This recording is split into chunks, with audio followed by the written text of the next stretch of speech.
Like the 4A, let's say you have a 9-inch 4A, and then you have something that's the exact same rake, but it has a smaller base. What are the two different feels you'd get out of it and drive out of it? Well, they Yeah, I come mean, I into the think, shop, they're like, well, what's the difference between these two? They're the same height. You're just like, well, Right, yeah. yeah, so you have the template, which is kind of the 2D. You have the surface area. So what you're kind of talking about is how you distribute area, and it's kind of same thing as on a surfboard is that you can have the same amount of surface area. It's just distributed differently. And then you kind of have the rake, which is going to be how far it's leaned back, and then you're going to have flex, which typically means how far the fin will go side to side. And so, really, depending on that combination of things, is how the fin's going to surf. And so, typically, if you have a narrower base fin, not going to have as much drive. It's not going to be as stable. It's going to be a little bit looser, even if that fin has the exact same rake.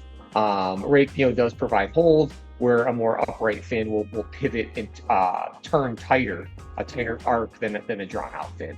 And so, these principles kind of ring true for most fin designs, but there's always kind of the surfer, the board, all of those things are certainly this combination that it creates a feeling or sensation in the water. Yeah. yeah. Yeah, but to the specifics of like a 9-inch fin, same rake, different base width, it's really going to be about both stability and then speed too. I think that's the other part. Like less surface area, right?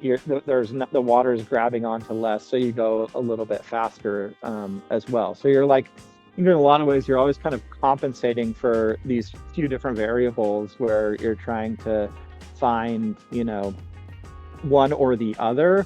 But that's why, like you mentioned, the 4A right behind us, it's like the 4A has really just become like the middle ground and the all-star of all around everything. Like we kind of joke, you could put a 4A on almost any surfboard, regardless of even its fins. Like, you could put probably the right size 4A on, just a standard pointy nose thruster these days, and it's going to work. Like it will surf. And that's, I think, one of the beauties of that fin, is that it kind of has mastered a lot of those elements, like right smack in the middle, and is for sure, like when we get a new board, or even when we're like bringing a new fin to market, we'll often test it against the 4A kind of as our baseline, Oh, and say wow. like, okay, if the 4A is in the middle, like how are these other fins on either side of that thing? Because it's so neutral positive.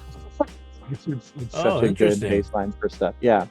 A benchmark, and that's why I tell people. People call and say, "Hey, I'm looking for a fin or a new board. I've got just trying to get a setup," and I'm like, "Look, if you don't have that fin, that's your benchmark, and from there you can go in different directions, but kind of set everything with the 4A.